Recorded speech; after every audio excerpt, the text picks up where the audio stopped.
नमस्कार, जय श्री राम। बात करेंगे मणिपुर को लेकर के कि भाई मणिपुर में जो कुछ भी हुआ वो वाकई दुखद है। अब तो प्रधानमंत्री नरेंद्र मोदी जी भी बोल चुके। ये वाकई दुखद है, निसंदेह दुखद है, दुख है। लेकिन जब सुप्रीम कोर्ट के जज ने तुनक के कहा, ये सारे नेता कुछ भी बोल ले, मुझे कभी परेशानी नहीं रही है। ये मीडिया वाले एक तरफा रिपोर्टिंग कर ले तब भी मैं परेशान नहीं होता। लेकिन जब मिलॉर्ड चंद्रचूड़ ने कहा कि इसका रास्ता, मणिपुर का रास्ता निकाले केंद्र सरकार, वरना हम रास्ता निकालेंगे, हम कार्रवाई करेंगे, तब बुरा लगा। नहीं, लड़की के लिए मुझे वाकई बुरा लगा।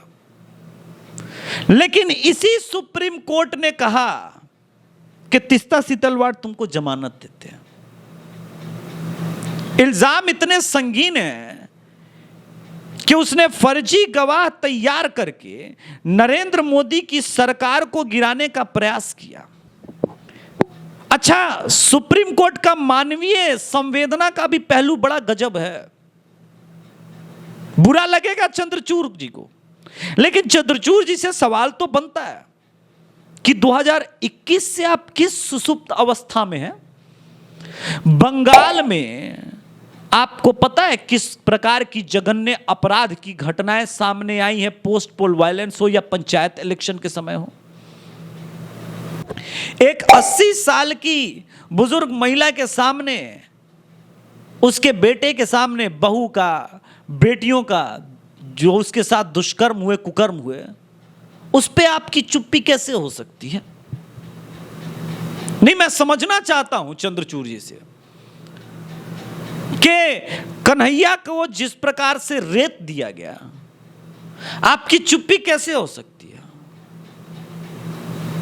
दिल्ली में जिस प्रकार से अंकित को मारा गया, निकिता तोमर से लेकर के इस देश में हजारों बच्चियों के साथ एक खास विकृत किस्म के मानसिकता के लोगों ने सिर्फ मतांतर करने के वजह से या मतांतर के प्रयास में उनको ट्रैप किया, तो चुप्पी क्यों है? अजमेर फाइल्स पे बवाल हो रहा है, लेकिन अजमेर फाइल्स बना क्यों है? बहन बेटियां तो वहां भी थी, बहन बेटियां बंगाल में भी थी। बहन बेटियों पे भी अत्याचार के लिए आपका रवैया बदलेगा? और ये सुप्रीम कोर्ट के जज बोल रहे हैं। इस देश के डेमोक्रेसी के 4 स्तंभ में से 3 स्तंभ गिर गए, उनमें दीमक लग गया, मुझे परेशानी नहीं हुई। लेकिन जिस प्रकार से डीवाई चंद्रचूड़ सिंह के तुनक मिजाज को मैंने देखा भाई, कि भाई वाकई मणिपुर में बहुत विभत्स बात हो गई है, दुख तो होना ही चाहिए। नहीं, दुख होना चाहिए, तो दुख बंगाल पे क्यों नहीं है भाई? आपने कश्मीरी हिंदुओं के मुद्दे के ऊपर जब सुप्रीम कोर्ट ने कहा कि सुनवाई की वापस जरूरत नहीं, आवश्यकता नहीं है, ये किस किस्म के लोग हैं कि आरती टिक्कू के साथ जो कश्मीर में हुआ उस पे अगर फिल्म बन जाए तो लोग कहते हैं कि नहीं, ये तो प्रोपेगेंडा है बॉस, ये प्रोपेगेंडा है।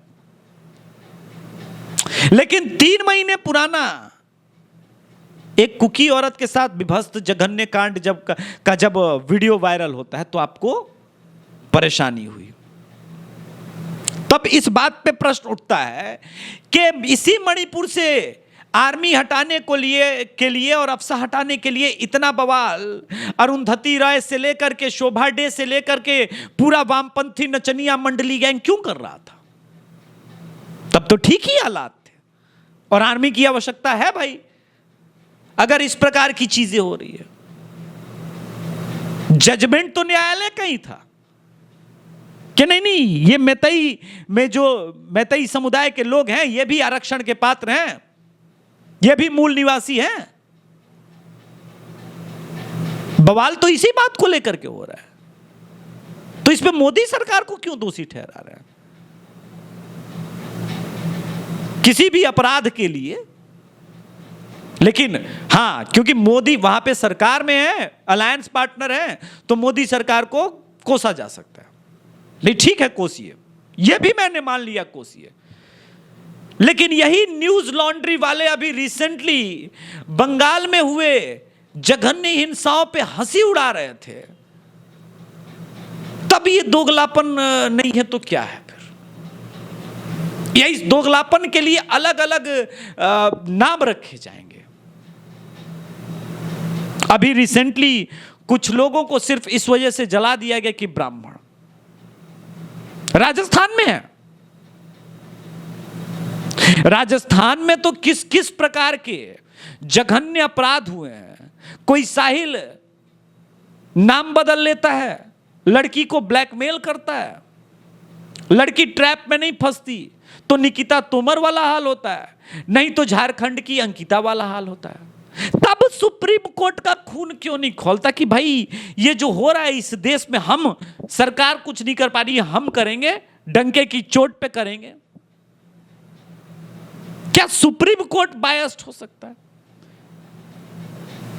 जिसने सरकार गिराने का प्रयास किया उस तीस्ता सीतलवाड़ को आपने जमानत दे दी, लेकिन आपने मनीष कश्यप के लिए कहा कि मनीष कश्यप ने एक सरकार के इमेज खराब करने का प्रयास किया, इस पे लगाओ।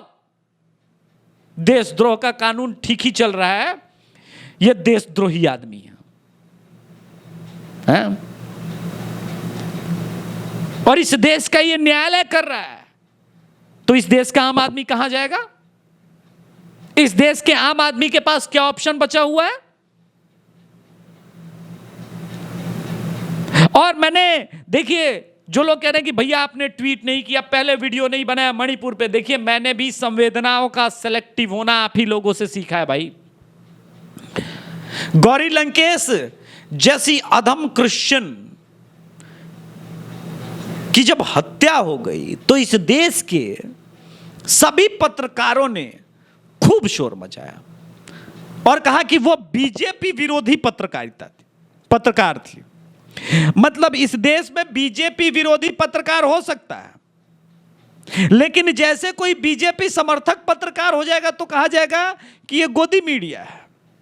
क्यों इस देश में कांग्रेस विरोधी पत्रकार क्यों नहीं हो सकता? लालू विरोधी क्यों नहीं हो सकता? नीतीश विरोधी क्यों नहीं हो सकता? ममता बनर्जी विरोधी पत्रकार क्यों नहीं हो सकता? अगर बीजेपी विरोधी पत्रकार हो सकता है, बीजेपी विरोधी पत्रकार इटसेल्फ मीनिंग कि वो निष्पक्ष नहीं है, तो पत्रकारिता का आपने तो डेफिनेशन बदल दिया ना। लेकिन बिहार में भी एक पत्रकार की हत्या हुई, मोहम्मद कैफ ने मरवाया, शहाबुद्दीन का आदमी था, आरजेडी से था, तो पूरे देश की मीडिया के मुंह पे ताला लग गया। तो सिलेक्टिव होना मैंने आप ही से सीखा है कि ट्विंकल के साथ कोई मौलवी जघन्य अपराध करे तो चुप हो जाना है, लेकिन कठुआ पे बोलना है, पूरे यूएन तक आवाज पहुंचनी चाहिए। तो मणिपुर पे आज आप जो चिल्ला रहे हैं ना, मैं इस देश के सभी मीडिया हाउस, नेतागण और सभी न्यायालय में बैठे हुए लोग, वकील से लेके जज, सबसे पूछना चाहता हूं, बंगाली हिंदुओं ने, दलितों ने ऐसा कौन सा अपराध कर दिया जो चुप्पी है? अभी छत्तीसगढ़ में 2 दिन पहले नग्न अवस्था में दलितों ने उतर के जो है प्रोटेस्ट किया। यह अंतिम अवस्था होती है प्रोटेस्ट की। तो मैंने तो नहीं देखा कि कोई जाकर के अजीत अंजुम या रवीश कुमार छत्तीसगढ़ में ग्राउंड रिपोर्टिंग कर रहा है और उन दलितों की आवाज सुन रहा है। अरे इन्होंने नहीं किया, ठीक है, कोई दलित एक्टिविस्ट सामने आ जाता। तो आप इतने सेलेक्टिव है ना, इस सेलेक्टिव अप्रोच के खिलाफ हूं मैं। मेरा चंद्रचूड़ जी के इस बयान के बाद सुप्रीम कोर्ट से विश्वास उठ गया। आखिर एनएचआरसी की रिपोर्ट क्यों धूल फाक रही है मिलॉर्ड? इतनी गर्मी जो आपको आई मणिपुर के लिए, 3 महीने पुराने वीडियो पे। अच्छा, एक फैक्ट चेकर है, इस फैक्ट चेकर ने, देखिए कितना बड़ा अपराध है मिलॉर्ड, सुनिएगा। मैं ब्राह्मण आदमी हूं और मैं जनेऊधारी ब्राह्मण आदमी हूं, मांस मछली नहीं खाता। तो मैं मार्केट में कहीं किसी फल वाले से फल खरीदता हूं। आप थूका हुआ किसी का फल खाएंगे मिलॉर्ड? सुनिएगा, आप किसी का थूका हुआ फल खाएंगे? नहीं खाएंगे ना। मुझे भगवान को अर्पित करना है, प्रसाद चढ़ाना है, मैं कैसे खा लूं? तो फैक्ट चेकर क्या करता है, इस प्रकार की जब वीडियो वायरल होती है कि कोई थूक लगा रहा है फलों में, तो फैक्ट चेकर कहता है ये वीडियो फेक है, क्योंकि 4 महीने पुराना फैक्ट जो है ये वीडियो है। अरे महत्वपूर्ण ये है ही नहीं भाई। मैं अपने आराध्य देव को फल चढ़ाना चाहता हूं और उसने उसमें थूक लगाया, वो 4 महीने पुराना हो या 1 साल पुराना हो, मुझे विश्वास नहीं है। और जब मुझे विश्वास नहीं है तो मैंने ये कह दिया अगर कि मैं इस समुदाय विशेष के लोगों से फल सब्जियां नहीं खरीदना चाहता, क्योंकि यहां मेरी निजी आस्था का मामला है और ये इस देश का संविधान मुझे इसकी आजादी देता है। तब लोग कहते कि अभिषेक तुम तो कम्युनल बातें कर रहे हो, तुम तो गलत आदमी हो गए यार। इस देश का कोर्ट से लेकर के इस देश की सभी संवैधानिक संस्थाएं खड़ी हो जाती है, बोली बाप रे बाप ये तो अपराध है। किसी की आस्था को रौंद देना अपराध नहीं है। जिस आराध्य देव पे हम अपना फल पुष्प चढ़ाना चाहते हैं उसमें थूक मिला देना अपराध नहीं है, खाने में थूक मिला देना अपराध नहीं है। लेकिन मैंने उनसे नहीं खरीदा अपनी पवित्रता बचाने के लिए, तो यह अपराध है। इस देश में तो मुझे लगता है कि अपराध को रीडिफाइन करने की अब आवश्यकता है। धन्यवाद। जय श्री राम। चैनल को सब्सक्राइब कीजिएगा, वीडियो को लाइक कीजिएगा।